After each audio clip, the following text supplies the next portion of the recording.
बाबा साहब भीमराव अंबेडकर जी ने अधिकार दिए हैं, उन अधिकारों को धीरे धीरे छीन लिया जाएगा। इलाहाबाद हाई कोर्ट की लखनऊ खंडपीठ ने यूपी के निकाय चुनाव में ओबीसी आरक्षण को लेकर निर्णय दे दिया है। कोर्ट ने कहा है कि जब तक ट्रिपल टेस्ट न हो तब तक ओबीसी आरक्षण नहीं होगा और कोर्ट ने बिना आरक्षण के तत्काल चुनाव कराने के निर्देश दिए हैं। हाईकोर्ट के इस फैसले के बाद सियासी खींचतान शुरू हो गई है। एक ओर जहां बीजेपी हाईकोर्ट के फैसले पर चुनौती देने और सरकार के स्तर पर विचार करने की बात कर रही है, वहीं दूसरी ओर समाजवादी पार्टी ने सरकार को पिछड़ा विरोधी बताकर मोर्चा खोल दिया है। समाजवादी पार्टी योगी सरकार पर डिप्टी सीएम पर सीधे हमलावर हो गई है। हाईकोर्ट का फैसला आने के बाद से ही समाजवादी पार्टी लगातार हमले कर रही है। समाजवादी पार्टी के मुखिया अखिलेश यादव ने डिप्टी सीएम को निशाने पर लेते हुए कहा कि मौर्य जी जानते हैं कि वो पिछड़े हैं, लेकिन फिर भी पिछड़ों को हक और अधिकार नहीं दिला सकते। बहुत ही दुर्भाग्य है कि हमारा पिछड़ों का हक छीना जा रहा है, और ये केवल पिछड़ों का हक नहीं छीना जा रहा है। भारतीय जनता पार्टी सत्ता में रही तो जो बाबा साहब भीमराव अंबेडकर जी ने अधिकार दिए हैं, उन अधिकारों को धीरे धीरे छीन लिया जाएगा।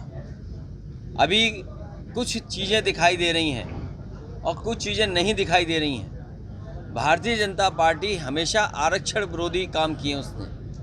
भारतीय जनता पार्टी आरक्षण विरोधी है, पिछड़ा विरोधी है। वहीं समाजवादी पार्टी के ट्विटर हैंडल से भी ट्वीट किया गया। सपा ने ट्वीट कर लिखा कि भाजपा सरकार ने पिछड़ों को धोखा दिया है।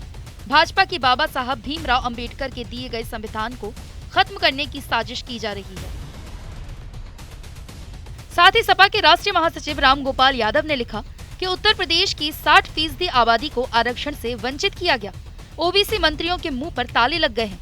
मौर्य की स्थिति बंधुआ मजदूर जैसी हो गई है। सपा नेता स्वामी प्रसाद मौर्य ने भी भाजपा पर हमला बोलते हुए ट्वीट किया कि आखिर पिछड़े वर्ग के लोग भाजपा की आरक्षण विरोधी नीति को कब समझेंगे। वहीं आपको बता दें कि सपा नेता शिवपाल यादव और बसपा सुप्रीमो मायावती ने भी सरकार को पिछड़ा विरोधी बताते हुए उन पर हमला बोला है। इन सब के बीच आम आदमी पार्टी ने भी सरकार पर निशाना साधा है और राज्यसभा सांसद संजय सिंह ने सरकार को पिछड़ा विरोधी बताया है। बार बार इस बात को कहता हूं कि भारतीय जनता पार्टी अपनी मानसिकता से, अपनी विचारधारा से, अपने कर्मों से पिछड़ों, दलितों और शोषितों की विरोधी है। और आज जो हाईकोर्ट का फैसला नगर निकाय के चुनाव के संबंध में आया है, इससे एक बार फिर साबित हुआ है कि भारतीय जनता पार्टी पिछड़ों के खिलाफ है, पिछड़ों के आरक्षण के खिलाफ है, पिछड़ों को उनका हक देने के खिलाफ है। अब इस नगर निकाय के चुनाव में संवैधानिक प्रक्रियाओं का पालन करके आयोग बनाकर सर्वे कराकर आरक्षण लागू करना था, लेकिन जानबूझकर आदित्यनाथ जी की सरकार ने, भारतीय जनता पार्टी की सरकार ने ऐसा गड़बड़ आरक्षण किया कि हाई कोर्ट ने इनके नोटिफिकेशन को रद्द कर दिया। वहीं बीजेपी ने इस मुद्दे पर सरकार का बचाव किया। प्रदेश के दोनों डिप्टी सीएम ने अपना रिएक्शन दिया। डिप्टी सीएम ब्रजेश पाठक ने टीवी 9 से खास बातचीत करते हुए कहा कि पार्टी पहले हाईकोर्ट के निर्णय पर चर्चा करेगी और फिर कोई निर्णय लेगी। सरकार हमेशा पिछड़ा वर्ग के साथ है।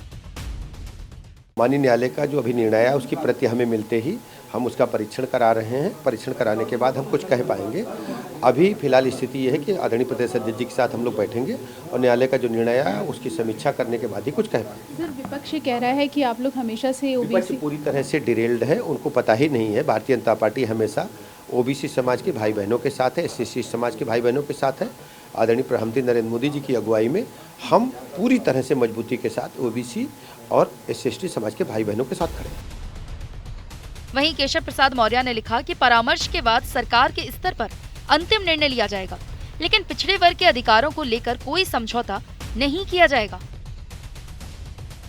भाजपा प्रदेश अध्यक्ष भूपेंद्र चौधरी ने ट्वीट कर लिखा कि प्रत्येक समुदाय और वर्ग के अधिकारों के संरक्षण हेतु भाजपा प्रतिबद्ध है। किसी के साथ कोई भी अन्याय नहीं होगा।